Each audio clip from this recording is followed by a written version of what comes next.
नमस्ते। आज हम क्लास 10वीं के केमिस्ट्री के दूसरे चैप्टर को लेकर के आए हैं। ये आपका दूसरा चैप्टर अम्ल क्षार तथा लवण है। अम्ल भस्म लवण या अम्ल क्षार लवण बोल सकते हो। ठीक है, इसमें देखिए आपका पहला प्रश्न, शुरुआती प्रश्न है आपका बेकिंग पाउडर है। ठीक है, पहला नंबर प्रश्न आपका बेकिंग पाउडर है। बेकिंग पाउडर क्या है? ये आपका मिश्रण है। एक का आपका ए नंबर हो जाएगा। उसके बाद प्रश्न नंबर आपका 2 आता है, निम्नलिखित में कौन क्षारक है? ठीक है, निम्नलिखित में कौन क्षारक है? ये आपका ZNO होगा। 2 का आपका ए नंबर हो जाएगा। उसके बाद प्रश्न नंबर आपका 3 है, उदासीन विलयन का pH मान होता है। ठीक है, उदासीन विलयन का pH मान होता है। उदासीन विलयन का pH मान आपका 7 होता है। 3 का आपका बी नंबर हो जाएगा। उसके बाद नेक्स्ट प्रश्न आता है आपका 4 नंबर, जल में घुलनशील क्षारक कहलाते हैं। ठीक है, जल में घुलनशील क्षारक क्या कहलाते हैं? ये आपका क्षार कहलाता है। ये आपका क्षार कहलाता है।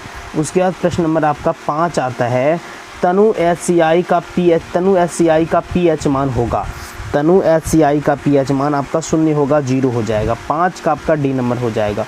उसके बाद प्रश्न नंबर नेक्स्ट आता है आपका, धातु के ऑक्साइड होते हैं।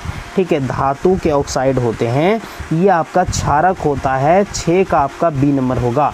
उसके बाद प्रश्न नंबर नेक्स्ट आता है 7 नंबर, निम्नलिखित में कौन अम्ल है? निम्नलिखित में से कौन अम्ल है?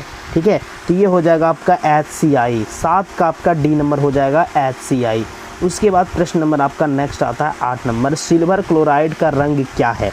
ठीक है, सिल्वर क्लोराइड का रंग आपका श्वेत है। 8 का आपका ए नंबर हो जाएगा। उसी प्रकार का से आपका प्रश्न नंबर 9 आता है, निम्नलिखित में कौन सबसे अधिक अम्लीय है? ठीक है, निम्नलिखित में कौन सबसे अधिक अम्लीय है?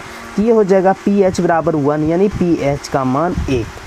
चलिए, उसके बाद प्रश्न नंबर 10 आता है आपका, निम्नांकित में कौन लवण है? ठीक है, निम्नांकित में कौन लवण है? NaCl। NaCl 10 का बी होगा। उसके बाद प्रश्न नंबर 11 आता है, सल्फ्यूरिक अम्ल का अणुसूत्र होता है। ठीक है, सल्फ्यूरिक अम्ल का अणुसूत्र आपका होता है H2SO4। 11 का आपका बी नंबर हो जाएगा। उसके बाद प्रश्न नंबर नेक्स्ट आता है आपका 12, सोडियम कार्बोनेट का अणुसूत्र है।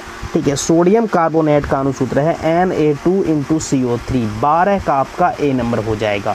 उसके बाद प्रश्न नंबर नेक्स्ट आपका 13 नंबर प्रश्न आता है, निम्न में कौन आयनिक यौगिक है? ठीक है, निम्न में से कौन आयनिक यौगिक है?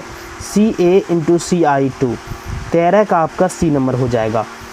उसके बाद प्रश्न नंबर 14 आता है आपका, NaOH है।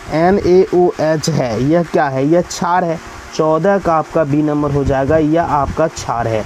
उसके बाद प्रश्न नंबर 15 आता है, फेरस सल्फेट क्रिस्टल का रंग होता है।